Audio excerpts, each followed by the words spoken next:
There's a mistake I see even experienced gardeners making, and it quietly destroys earthworm populations without anyone noticing. They try to activate soil life by burying rice directly into garden beds, expecting worms to multiply overnight. What actually happens is the opposite: soil starts developing unstable fermentation zones, and earthworms retreat deeper or leave the area entirely. The problem isn't rice itself. It's how unpredictable decomposition disrupts moisture balance and oxygen flow in the soil. Earthworms don't multiply because food is present. They multiply when conditions stay stable long enough for them to reproduce safely. And most gardens fail that test without obvious warning signs. In my own gardens and raised beds, I stopped guessing what the soil was doing and started tracking it properly.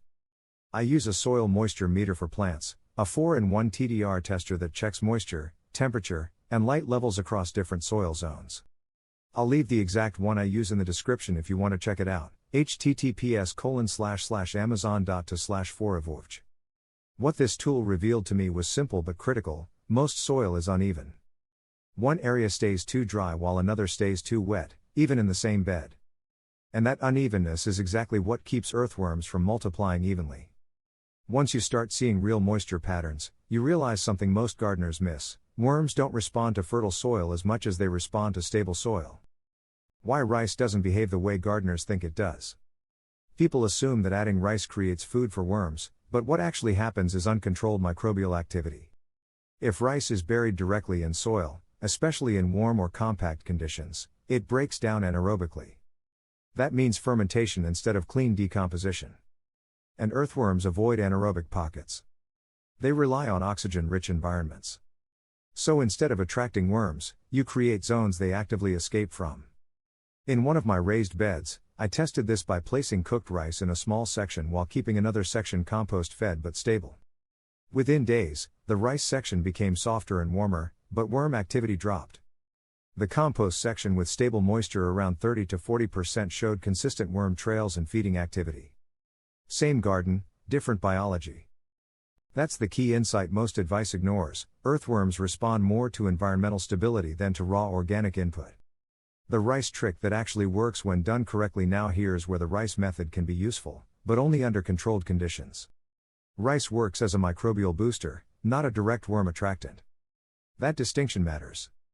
When cooked rice is added in very small amounts into an active compost system, not directly into garden soil, it can accelerate microbial growth.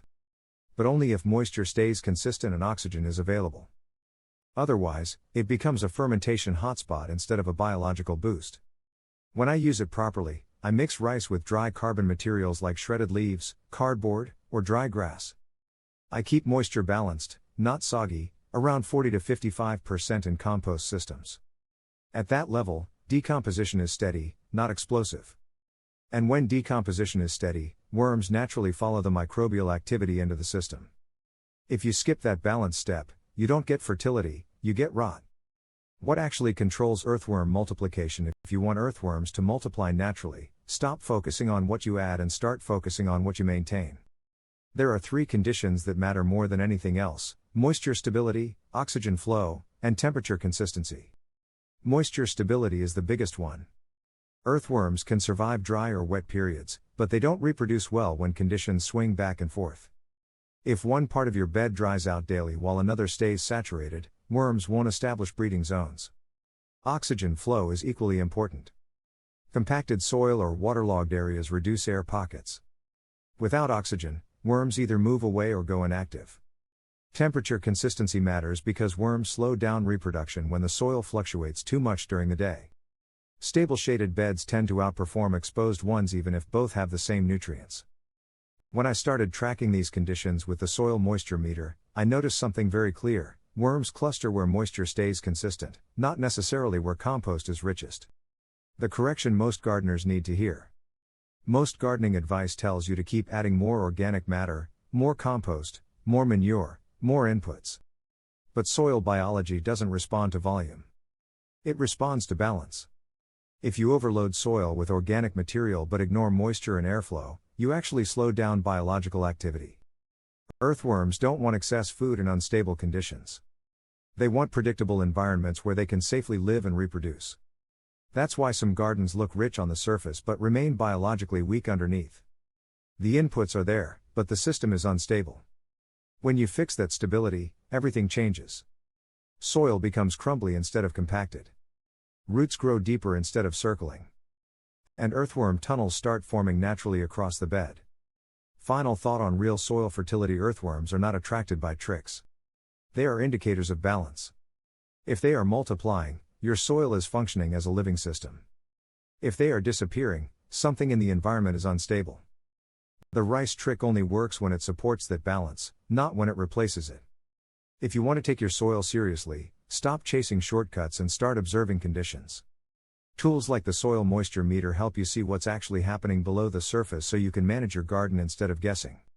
I'll leave the exact one I use in the description, https://amazon.to/4evolved. And if you want more practical, field-tested soil biology insights like this, subscribe to Farm.